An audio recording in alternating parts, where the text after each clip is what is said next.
You know those moments, right? The ones that just stop you in your tracks. They're powerful, profound, and honestly, kind of hard to put into words. It could be a song that gives you chills, a breathtaking sunset, or even a line of code that's just perfect. So what's really going on in those moments? Well, let's dive into the philosophy behind them. Imagine standing in front of a massive, swirling storm. You wouldn't just call it pretty, would you?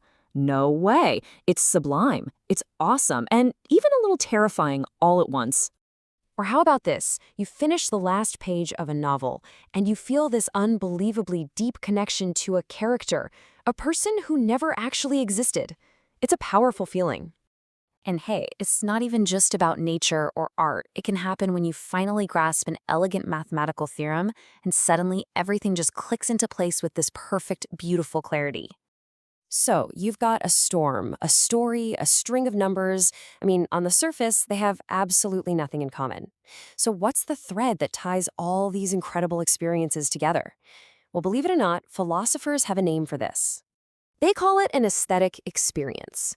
And this isn't just about finding things beautiful, it's about a very specific kind of focused engagement with something's qualities. The whole idea really blew up back in the 18th century, as thinkers were trying to figure out what makes these moments so special. To really get our heads around it, we've got to look at it from two different angles, starting with the object itself. Right, so what is it about the object that just grabs us? What are we actually focusing on when we're lost in that moment of appreciation? Think about it. When you're just totally captivated by a painting, what's hooking you? Is it the incredible arrangement of the colors and shapes? Or is it the powerful feeling, the emotion that it seems to be sending your way? This very question, believe it or not, created a huge divide in philosophy. So this question basically split people into two camps. On one side, you've got the formalists, like the critic Clive Bell. They basically said, look, the story, the subject matter, it's irrelevant. For them, all that matters is what Bell called significant form, the pure combination of lines and colors that hits you in just the right way. But on the other side, you have the expressionists, like the novelist Leo Tolstoy. He thought the whole point of art was to infect you with the exact same feelings the artist went through. For Tolstoy, it was all about the feeling. Okay, so that's the whole debate about the object. But what about us? What's going on inside our own heads when we have one of these experiences? Well, philosophers have kind of boiled it down to a few key ingredients. It usually involves three things. First, pleasure. Yeah, that one's pretty obvious. Second, a very special kind of imagination. And third, this really important and honestly kind of weird-sounding concept, disinterest. Let's break those last two down, because they're the interesting ones. The legendary philosopher Immanuel Kant had this incredible idea about imagination. He said that during an aesthetic experience, our mind isn't trying to label things or figure out what they're for. Instead, our mental faculties enter the state of harmonious free play. It's like our brain is just playing. It's active, it's engaged, and it's just enjoying the object without being locked into any specific task. And then there's this idea of disinterest. Now, when you hear that, you probably think bored or uninterested, right? But in philosophy, it means something totally different. It means your pleasure isn't tied to any practical use for the object. You're not thinking about what it can do for you. Here, let me give you a great analogy.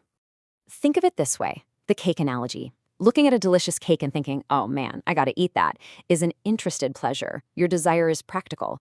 But just admiring the intricate frosting, the perfect layers, the sheer artistry of its design, with zero thought of eating it, that is disinterested pleasure. You're appreciating the cake just for its own sake. Okay, so we're having this special kind of pleasure. But this whole thing leads to this massive question that philosophers have argued about for centuries. Is this all just, personal opinion? Is beauty just a matter of taste? So, here's the heart of the matter. Are those two statements really saying the same thing? When you declare that something is beautiful, are you just reporting a personal feeling, or are you doing something more? So early on, you had thinkers like David Hume, who took a pretty simple approach. For him, beauty wasn't really in the object. It was just the object's power to create a nice feeling in you. So saying, this is beautiful, was basically just another way of saying, I like this. It's just a report on your internal feelings. But then Immanuel Kant came along and basically flipped the whole thing on its head.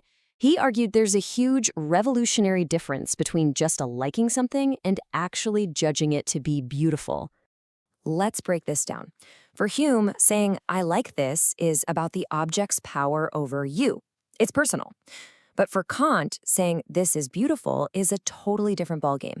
You're not just saying you like it, you're making a claim that the object deserves this positive response from everyone. It's like you're making a demand for universal agreement without any rules to back it up. This quote just nails it perfectly. When you have a true aesthetic experience, you feel that your pleasure isn't random. You feel that the object itself has earned it, that your response is the correct one. It feels objective, even though it's coming from a subjective feeling. All right, so we've taken this experience apart, but this leaves us with the biggest question of all, right? Why does any of this matter? What's the real value in these fleeting, powerful moments? Well, some of the greatest minds in history have given us some pretty amazing answers. For a thinker like Schopenhauer, it was this incredible escape from the daily grind. For others, like the German idealists, it was a unique way of knowing things, a kind of truth you can't get from a textbook. Tolstoy saw it as a way to connect deeply with the artist and with all of humanity. And for someone like John Dewey, it lets us share profound meanings that we couldn't express otherwise. So at the end of the day, an aesthetic experience isn't just some nice little distraction. It's a fundamental way that we make contact with the world around us, with the deepest parts of ourselves, and maybe most importantly, with each other across time and space. You know, one of these experiences can totally change how you see everything. It just adds this new layer of meaning to the world. So the only question left for you is, now that you know what to look for, what powerful moment are you going to notice next?